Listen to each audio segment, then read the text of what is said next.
Hello, welcome to Unicorn Princess Tarot. So, ito yung reading natin for Gemini. Ayan, Gemini po ito, be sure to check your sun sign, moon sign, rising sign, astrological reading.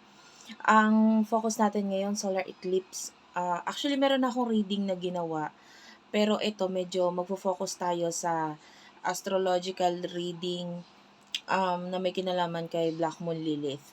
Pero if you want, meron tayong video na in-upload na, check mo na lang sa mga uploaded videos, yung effect ng new moon and full moon, October 2024, sa'yo, Gemini. Okay? So, yeah, let's start. This is for solar, yung solar eclipse kasi, hindi siya ordinary solar eclipse, hindi siya ordinary new moon pala.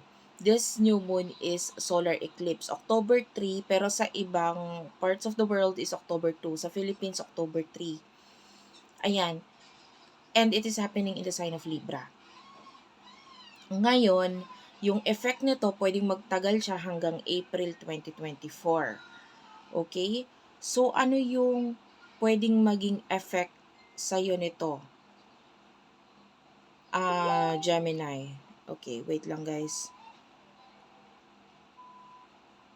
Okay, yung solar eclipse kasi na ito, happening in Libra, 10 degree. Ngayon, yung main agenda niya, might be there's secret things or stuff.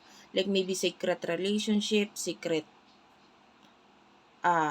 connections na pwedeng ma-reveal or makita, lumabas ngayon.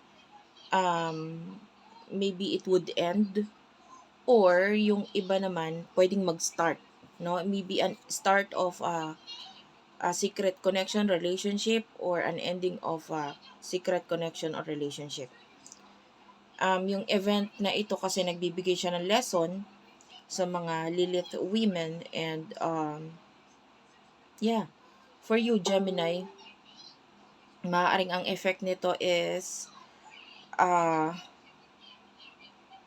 may kinalaman sa sales. So, if your work is, wait lang guys. Okay. So, medyo maingay kasi yung aking laptop. So, pinatay ko muna yung notifications niya. Okay. So, Gemini, yeah, maaapektuhan yung iyong sales, sa work. Sa kung paanong paraan, mamaya pag-uusapan natin. Medyo mataas ang ego mo during this time. Maybe weeks before pa lang nitong solar eclipse, no? Nagiging ganyan ka na, mataas na yung ego mo. But, because now, the solar eclipse might be may mga bagay kang makikita sa sarili mo na malalaman mo na masasabi mo na ito talaga yung gusto mo, and ito yung tingin mong tama na gawain, dapat gawain. And maybe meron ding mga tao nakakausap sa'yo to tell you na ito yung magandang gawain, ito yung dapat gawain. Maybe may kinalaman din sa work. And this is also the period wherein you will definitely shine, no? Magsha-shine ka. You will be on the stage, or a lot of people, maybe your friends, people around you, mas mapapansin ka nila ngayon. And eto, yung sabi ko, paano magbabago yung sa workplace? Depende sa action na gagawain mo. Okay, napaka-critical na mga action na gagawain mo ngayon, dahil definitely magbubunga ng maganda ito sa'yo. So now is the time na kung may aayusin ka sa iyong career, sa iyong business, gawain mo na. Even with regards to your possessions, money, with regards to your home, mga importante sa buhay mo, or yun nga, more likely mga material na bagay kasi there's a grand trine. There's a grand trine na nangyayari ngayon. So, anong ibig sabihin? All of this is in water sign. So, kung ano man yung mga ideas na maisipan mo, maybe regarding sa home, regarding sa business, regarding sa career, na pagbabago, maybe new beginnings, changes, and transition, now is the right time na gawain yon. Okay? Might be nalilimitahan kasi yung kita mo, sabihin na natin, if you do have a business, nalilimitahan. Bakit? Kasi, for example, maisipan mo ngayon na mag-create ng advertisement. Baguhin ang the way na ikaw ay mag-plug maybe sa social media, or maybe if you do have a shop, or you know, business establishment, paano mas maipopromote yung business na yun doon sa mga tao sa paligid mo doon. Okay? So, nalilimitahan kasi might be hindi mo na ipopromote ng maayos. Hindi mo na ipapakita kung paano or kung ano yung mga products na meron ka talaga. So, during this time, magiging mas maganda kung talagang lalagyan mo ng action, dahil definitely mag-grow yan and magbubunga yan sa'yo. So, yung solar eclipse, may mga bagay kang makikita na hindi mo ginagawa noon na maaaring iput into action mo ngayon, at definitely magbubunga sa'yo at mararamdaman mo yung bunga niyan until April of 2025. Okay? So, Gemini,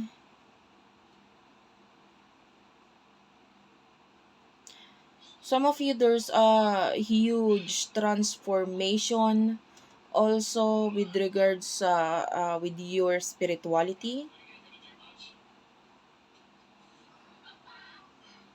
finances, and loans, tax.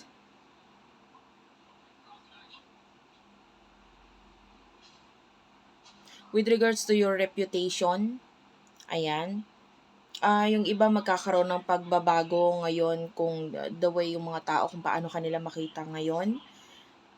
You will be like a person in authority, medyo magiging mataas ang tingin nila sa'yo. And,